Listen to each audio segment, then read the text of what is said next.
Paint ചെയ്യാൻ വലിയ കഴിവൊന്നുമില്ല. എനിക്ക് അറിയത്തുമില്ല. പക്ഷേ എനിക്ക് ആർട്ടും ക്രാഫ്റ്റും ഒക്കെ ചെയ്യാൻ ഇഷ്ടമാണ്. അങ്ങനെയാണോ നിങ്ങള്? അങ്ങനെയാണെങ്കിൽ നിങ്ങൾക്ക് പറ്റിയൊരു സംഭവം കാണിച്ചു തരാൻ പോകുന്നത്. അപ്പോൾ പ്രത്യേകിച്ചൊന്നുമില്ല, മിറർ ആർട്ട്. ഇതാണ് ഇൻസ്പോ.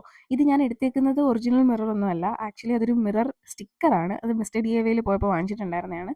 അപ്പോൾ അധികം കളേഴ്സ് ഒന്നും വേണ്ട ഇതിൽ. ആകെ യെല്ലോ, വൈറ്റ്, ഗ്രീൻ ഈ 3 കളർ മതി. ഗ്രീൻ ഞാൻ 2 ഷെയ്ഡ് എടുത്തിട്ടുണ്ട് കുറച്ച് ഭംഗി കൂട്ടാൻ വേണ്ടിയിട്ട്. അപ്പോൾ ഒരു ഡാർക്ക് ഗ്രീൻ വെച്ച് ഇങ്ങനെ ബോർഡേഴ്സ് എല്ലാം ഒന്ന് ഫില്ല് ചെയ്ത് കൊടുത്തിട്ട് ഒരു ലൈറ്റ് ഗ്രീൻ വെച്ച് ഒരു ലീഫിന്റെ ഷേപ്പ് പോലെ എന്തെങ്കിലും ആക്കി എടുത്താൽ മതി. അത് കണ്ടു കഴിഞ്ഞാൽ അറിയാം വലിയ പെർഫെക്ഷൻ ഒന്നുമില്ല. വെറുതെ അങ്ങോട്ടും ഇങ്ങോട്ടും ഒക്കെ വരച്ച് വെച്ചേക്കുവാണ്. ഇങ്ങനത്തെ ഡെൻസ് ആയിട്ടുള്ള ആർട്സിന്റെ ഒക്കെ പ്രത്യേകത ഇതിന്റെ ഭയങ്കര ഡീറ്റെയിലിങ്ങും മൈന്യൂട്ട് ആയിട്ടൊന്നും ആരും നോക്കത്തില്ല.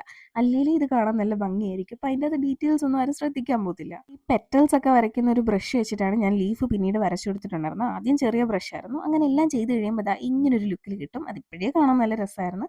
അപ്പോൾ അതിന്റെ മണ്ടക്കോട്ട് നമ്മൾ വൈറ്റ് കളറിൽ ഫ്ലവേഴ്സ് വരച്ചു കൊടുക്കും. ഇത് ഞാൻ ഭയങ്കര സ്ലോയിലാണ് ചെയ്യുന്നത്. അത് കാരണം ഞാനിത് 70x എന്തോ ആണ് കാണിച്ചേക്കുന്നത്. അധികം മെനക്കേടുള്ള പ്രോസസ്സൊന്നുമല്ല. ആക്ച്വലി ഇത്രയും റിപ്പീറ്റേറ്റീവായിട്ട് ചെയ്യുന്നുണ്ടെങ്കിലും ബോറടിക്കത്തൊന്നുമില്ല. പിന്നെ പെയിന്റ് ചെയ്യാൻ യൂസ് ചെയ്യുന്ന ബ്രഷ് അനുസരിച്ചിരിക്കും എങ്ങനെ ഇരിക്കുമെന്ന്. കാരണം ഈ ചൂല് പോലത്തെ ബ്രഷൊക്കെ യൂസ് ചെയ്യുകയാണെന്നുണ്ടെങ്കിൽ ഇത്രയും വൃത്തിക്ക് വരച്ചെടുക്കാനൊന്നും പറ്റത്തില്ല.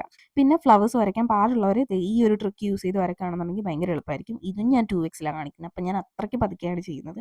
അങ്ങനെ ഫ്ലവേഴ്സ് എല്ലാം വരച്ചു കൊടുത്ത് കഴിഞ്ഞിട്ട് ഞാൻ അവിടെ ഇവിടെയൊക്കെ ചുമ്മാ ഓരോ പെറ്റൽസ് പോലെ ഇങ്ങനെ ഇട്ട് കൊടുത്തിട്ടുണ്ട് വൈറ്റ് വെച്ച് തന്നെ. പ്രത്യേകിച്ച് കാര്യമൊന്നുമില്ല, വെറുതെ ചെയ്തതാണ്. എന്നിട്ട് ഈ മെയിൻ ആയിട്ടുള്ള ഫ്ലവേഴ്സിൻ്റെ എല്ലാം നടുക്ക് യെല്ലോ വെച്ച് ഒരു ഡോട്ട് ഇട്ട് കൊടുത്തു. അങ്ങനെ ഇതാണ് ഫൈനൽ റിസൾട്ട്. അപ്പോൾ ഇത് ഇഷ്ടപ്പെട്ടെങ്കിൽ ലൈക്കും കമൻറ്റും സബ്സ്ക്രൈബും ഒക്കെ ചെയ്യുക.